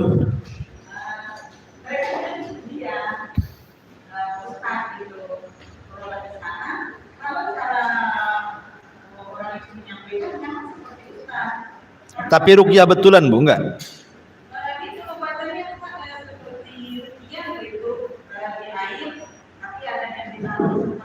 Pokoknya ruqyah yang menyelisih ruqyah syar'i lah ya.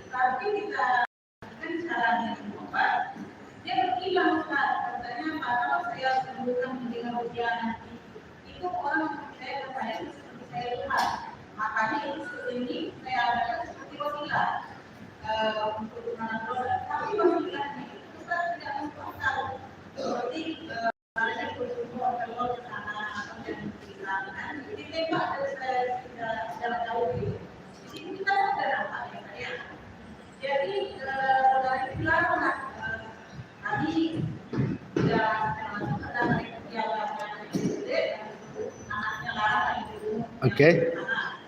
Tapi saya jawab, kalau misalnya itu saya tidak sama saya, karena itu saya sebut di situ, dia bisa paham. Iya. Jadi bagaimana kita menyampaikan kebenaran tersebut kalau memang itu salah, karena sebelum kita kami bawa mengingatkan itu. Iya, paham. Dia bilang gurunya itu sama dia sudah menyampaikan sini. Iya. Iya Bu. Bismillahirrahmanirrahim. Kita tahu bahwa kesembuhan itu dari penyakit semua datang dari Allah, bukan datang dari siapapun. Terkadang orang pergi ke dukun sembuh, Terkadang orang beli obat di apotek juga sembuh. Tapi kesembuhan itu bukan dari obat atau bukan dari dukun. Semua datang dari Allah. Kita hanya dituntut berobat itu ada dengan cara yang baik, tidak menyelisihi syariat. Makanya sering saya katakan bahwa ada sistem perobatan itu yang berdasarkan nas Quran memang obat. Itu dianjurkan.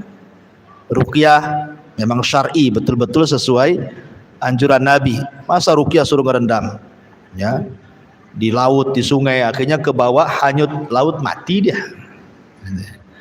Kemudian kalaupun tidak berdasarkan nas Quran, berdasarkan penelitian dia obat. Mungkin dunia farmasi mengatakan dia obat, dunia herbal mengatakan obat. Nggak apa-apa walaupun tidak ada nas Quran sunnahnya, karena ada penelitian. Tapi kemudian tiba-tiba tidak ada berdasarkan nas Quran, tidak ada penelitian, tiba-tiba mengatakan ini obat, ketika berobat memang qadarullah sembuh. Itu namanya istidraj, supaya dia makin kufur kepada dukun. Kan ada hadis yang mengatakan man ta'allaqa syai'an wukila ilaihi, siapa yang kemudian menggantungkan sesuatu dari jimat maka hatinya akan tertambat kepada jimat itu, tidak kepada Allah.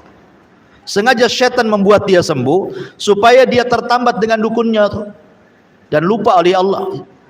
Walaupun lisannya dia mengatakan Allah yang menyembuhkan, hatinya tidak. Kalaupun seandainya betul dia mengatakan yang menyembuhkan Allah, tetap ini syirik kecil, masuk dalam kategori syirik, menjadikan sebab yang bukan sebab, ya. Jadi ibu ya dinasihati saja pelan-pelan berdasarkan ilmu yang ibu miliki. Jadi katakan bahwa ini tidak benar. Kalau memang itu ruqyah, kan ruqyah masa sih harus tengah-tengah malam mandi-mandi, itu ruqyah apa bambanya seperti itu. Sudah disampaikan kan? Iya. Tapi dia membantah kalau itu kan seperti tampilannya juga paham. Ya, kalau dia membantah, Bu, bantahnya itu kan bukan dengan dalil. Kadang bantahnya dengan penampilan. Ya, dukun sekarang lebih ustaz dibandingkan ustaz penampilannya. Tasbihnya saja bukan segede kelereng, segede telur ayam. Tasbihnya kalungkan di tangan. Ya. Jadi sekarang ini dukun penampilannya luar biasa. Kadang-kadang ya ngaku Habib gitu ya. Dan begitu seterusnya. Padahal dukun dia. Jadi rata-rata hujah mereka itu ya penampilan begitu ya. Bukan hujah secara Quran dan Sunnah. Ini pengobatannya ada dasarnya, kan? Ya. Maka kewajiban ibu ya sampaikan saja. Nggak masalah, terus saja sampaikan sampai bosan. Ya. Ibu yang bosan atau dia yang bosan ya anda tahu. Ya sampaikan. Yang penting kan kewajiban ibu sudah disampaikan. Soal diterima itu kan urusan Allah. Mudah-mudahan dapat hidayah gitu aja ya. Allahu a'lam. Wa ya. Ada. Ya. Dari pembahasan ayat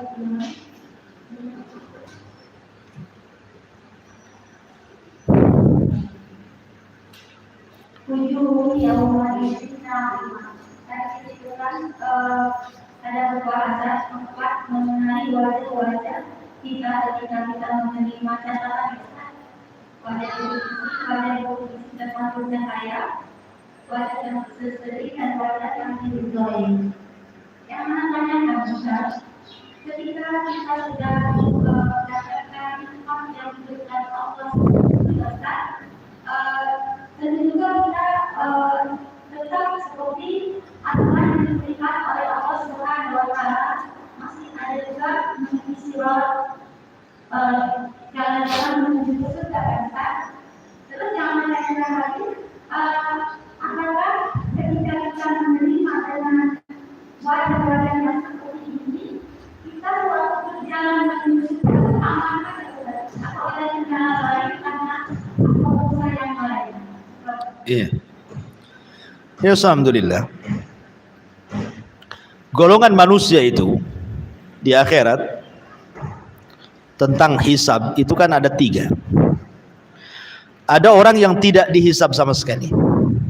Mereka direct keluar dari kuburan aja masuk surga orang tuh. Ya. Mereka bisa melesat dengan lesatan yang luar biasa dalam titian itu. Sehingga mereka sudah di pintu surga lah, nunggu masuk surga aja. Orang yang mereka tanpa hisab dan azab. Namanya tidak dihisab, ya tidak mungkin diazab. Ini ada kelompok seperti 70.000 kelompok yang dijanjikan masuk surga tanpa hisab dan azab. Mereka orang yang tidak minta ruqyah, mereka orang yang tidak minta kai, mereka yang tidak tatoyur, mereka yang tawakal, kan itu sifat-sifatnya. Dan ada yang kelompok kedua, dihisab tapi mudah hisabnya. Itulah kelompok pemilik wajah-wajah ini. Ya.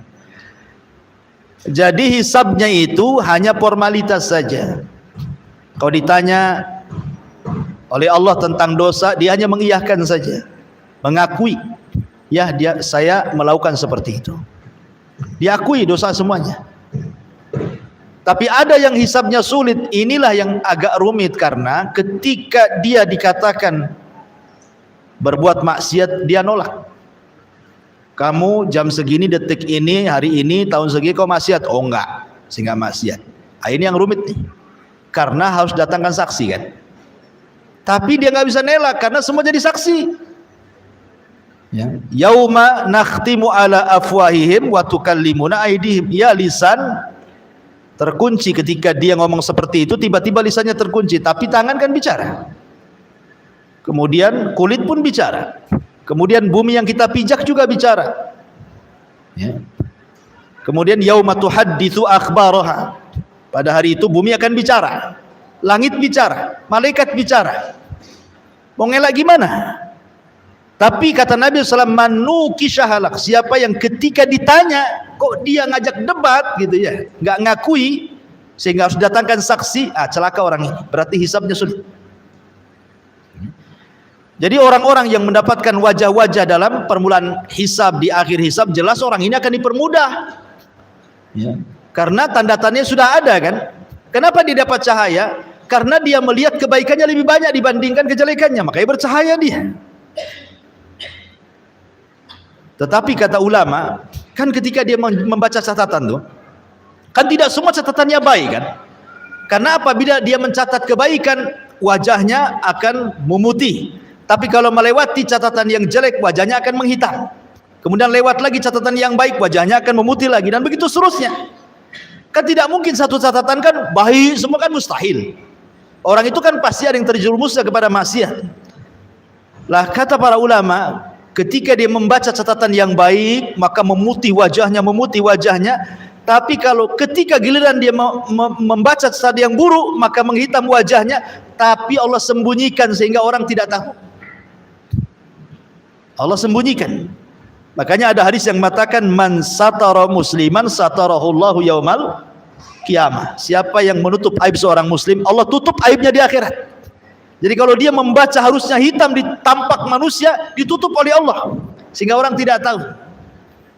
Nah, jadi orang-orang yang jelas-jelas memiliki wajah-wajah yang putih, yang bercahaya musfir, ya insya Allah ini orang-orang yang akan mulus dalam perjalanan menuju surga. Wallahu a'lam. Iya.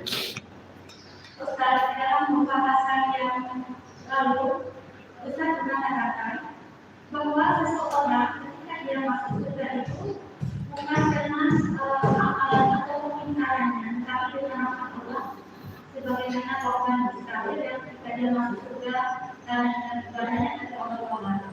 Terus di sini kaitannya Ustaz, tadi Ustaz katakan kita kan surga itu sebanyak ayat Al-Quran yaitu 6.565. Dan dalam tingkatan itu juga Allah akan menceritakan apa-apa yang pada sebanyak ayat yang pernah dibacakan itu. Terus yang anak tanya Ustaz, apakah seorang hamba ketika dia membaca dengan ayat-ayat itu apakah dia harus menghafalnya atau sekedar mempelajari kami dan maknanya, atau mereka yang dia tidak begitu paham dengan maknanya, tapi dia berlaku tanpa mengira Ustaz, apakah dia bisa tergolong dengan mengenai surga yang seperti dikatakan demikian? Alhamdulillah, tingkatan amal itu kan beda-beda. Tentu yang hanya sekedar membaca, pahalanya juga akan berbeda dengan orang yang membaca dan memahami. Orang yang baca memahami tentu akan berbeda dengan orang yang membaca, memahami dan berusaha mengamalkan. Kan begitu tingkatan orang itu. Makanya surga juga tingkatan-tingkatan. Adapun masuk surga karena rahmat, karena keadilan itu tidak orang masuk surga. Kalau karena keadilan, nggak ada orang masuk surga. Adil di mana, Bu? Ibu usianya 50 tahun, 60 tahun meninggal. Tiba-tiba masuk surga dikekalkan dengan kenikmatan luar biasa. Adilnya di mana? Nggak ada orang bisa masuk surga kalau karena keadilan kan. Makanya karena rahmat. Lah amal soleh itulah yang kemudian menentukan kita derajat di surga. Dan yang memudahkan perjalanan mulai dari kubur kemudian sampai perjalanan di padang mahsyar sampai kemudian di pintu surga, itu kan amal kita ya, yang memudahkannya itu. Nah, tetapi ketika dimasukkan ke dalam surga bukan karena amalannya tapi karena rahmatnya. Karena nggak mungkin adil, surga yang sedemikian indahnya amalan kita sedikit tahu-tahu membeli surga dengan pahala kita, ya nggak kebeli lah kan gitu. Kalau bukan karena rahmat tidak akan orang bisa masuk surga, karena nggak mungkin dapat gitu. Cuman amal itu penting karena itu juga yang menentukan amal itu mendapatkan rahmat. Amal itulah yang mendapatkan rahmat. Dan orang itu masuk surga bertingkat-tingkat itu karena manusia juga bertingkat-tingkat. Dalam ibadah itu kan bertingkat-tingkat. Orang itu dalam beribadah seperti Allah ngasih rizki, Bu. Seperti orang ngasih rizki kan gitu ya. Ada orang yang jadi satpam, gajinya sekian. Ada orang yang jadi manajer, gajinya sekian. Ada orang jadi anggota dewan, gajinya sekian. Ada orang, itu rizki itu kan Allah sudah bagi-bagikan. Jadi Allah juga membagi-bagikan amal itu sebagaimana Allah bagi-bagikan rizki. Innallaha qasamal a'mal kama qasama rizqah. Kata Imam Malik, Allah itu membagi-bagi amal kepada hamba-hambanya sebagaimana Allah membagi-bagi rizki. Maksudnya begini, ada orang yang dimudahkan sholat sunnah tapi tidak dimudahkan sholat qiyamul lail, berarti rizkinya di sholat sunnah. Ada orang dimudahkan untuk qiyamul lail tapi tidak dimudahkan dia puasa sunnah, berarti rizkinya di sholat malam, tidak dapat rizki di puasa sunnah. Ada yang di puasa sunnah dia mudahkan dan begitu seterusnya. Makanya dari sini tidak boleh mencela amalan orang lain ya. Ada seseorang mencela Imam Malik, namanya Abdul Aziz ibnu siapa namanya, lupa pokoknya namanya Abdullah ibn Abdul Aziz ibn Al-Ghumari kalau nggak salah. Dia seorang ahli ibadah. Sholatnya luar biasa, puasanya luar biasa, bacaan Qurannya luar biasa. Sementara Imam Malik itu tidak dikenal ibadahnya, tapi dikenal hadisnya. Dia sudah mengajar hadis, ya kan? Tapi ibadah sunnahnya kurang. Imam Malik itu disurati sama orang ini agar Imam Malik itu berubah. Kau kan seorang ulama, ya. Bagusnya kau giatkanlah ibadahmu, sholat malammu, sholat puasa sunnahmu, baca Quran, macam-macam dinasihati. Imam Malik akhirnya membantah, ngirim surat balik. Nah, salah satu bantahannya kalimat tadi itu, bahwa Allah itu membagi amal sebagaimana Allah membagi rizki. Boleh jadi orang digiatkan di sholat malam, dia tidak digiatkan di puasa sunnah. Barangkali orang giat puasa sunnah tidak digiatkan dibaca Quran, kan begitu. Masing-masing itu orang punya kelebihan. Tetapi kata Imam Malik, walaupun demikian aku tidak pernah merendahkan diri. Dan ingat bahwa para pendakwah itu, orang yang mempelajari ilmu dan mengajarkannya, jauh lebih mulia dibandingkan ahli ibadah. Kata Imam Malik kan jawabannya tuh ya. Makanya penting orang itu untuk tidak saling mencela. Karena ada seorang murid yang kurang ajar sama ustadznya kan, kadang-kadang kan. Dia sudah diberikan ilmu banyak sama ustadz. Tapi mungkin ustadz ini mungkin nampaknya jarang sholat sunnah. Muridnya pula sholat sunnahnya rajin gitu ya. Mungkin ustadznya hari puasa Senin Kamis kalau ngajar kok minum, berarti tidak puasa sunnah dia. Sementara muridnya puasa sunnah terus. Dicela ustadznya. Kok ustadz kalah dengan saya? Harusnya ustadz gak kayak gitulah kan gitu. Ini sama kasusnya orang ini dengan Imam Malik kan. Tapi Imam Malik membantah, walaupun demikian ingat, pelajar ahli ilmu dan mengajarkan ilmu jauh lebih hebat dibandingkan kalian yang ahli ibadah, kata Imam Malik. Sebab yang ahli ibadah itu ya manfaatnya untuk dirinya saja, sementara ahli ilmu siapa bisa berdakwah kan, manfaat untuk dia dan orang lain, gitu maksudnya kan. Nah, maka dari sini jangan saling mencela, apalagi kemudian menghina ustadznya pula gara-gara masalah sedikit dicela ustadznya. Ya gimana ceritanya? Hargai kan gitu. Ulama lebih hebat dibandingkan ahli ibadah. Kadang-kadang muridnya ini baru mungkin sebulan dia rajin ibadah gitu. Baru sebulan, 2 bulan, 3 bulan, atau setahun mungkin rajin ibadah. Tengok ustadznya kurang, sholat sunnahnya kurang. Ustadz apa ini katanya?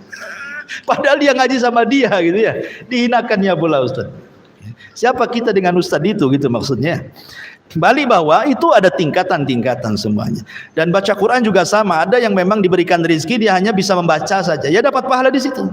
Ada yang diberikan rezeki mampu menghafal tafsirnya. Ada yang diberikan bisa mengamalkannya. Ya, tingkatan-tingkatan lah pahalanya. Wallahu a'lam. Iya.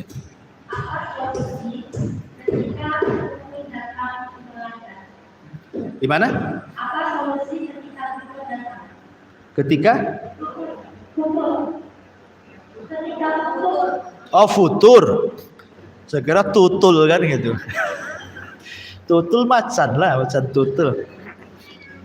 Ya futur itu, ya saya minta maaf karena ada sedikit gangguan telinga. Jadi sekarang kalau ibu ngomong itu kayak jauh. Ya, jadi saya kadang-kadang kalau ibu nggak keras, saya nggak dengar.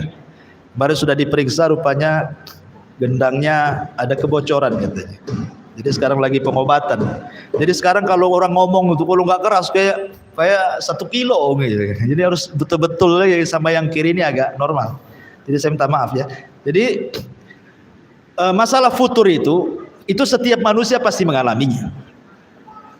Rasul mengatakan likulli surratin fatra.